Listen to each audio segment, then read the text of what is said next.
This illustration deals with special provisions for horticultural type lighting equipment, NEC 410, new part 15,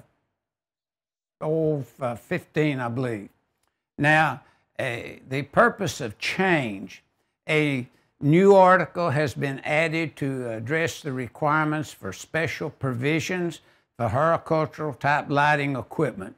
Part 15 or 16 covers the general requirements, listing, installation, and use in locations not permitted, flexible cord fittings and connectors, grounding, ground fault circuit interrupting protection, supports, and were used in hazardous classified locations. Now, the first thing I would like to do is to review the boxed-in information that deals with these type of lighting type systems and their related equipment. And notice this is a new article that's implemented in the code.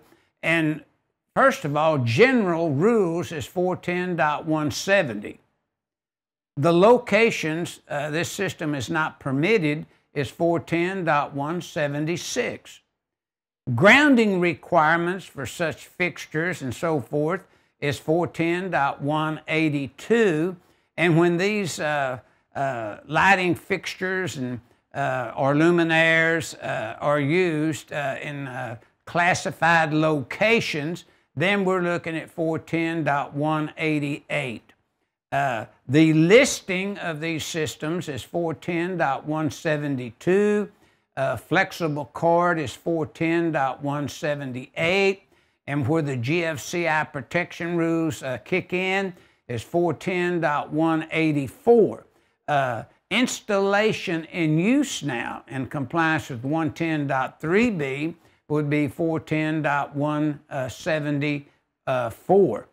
Fitting and connectors that connect, the wiring methods and so forth together is 410.180.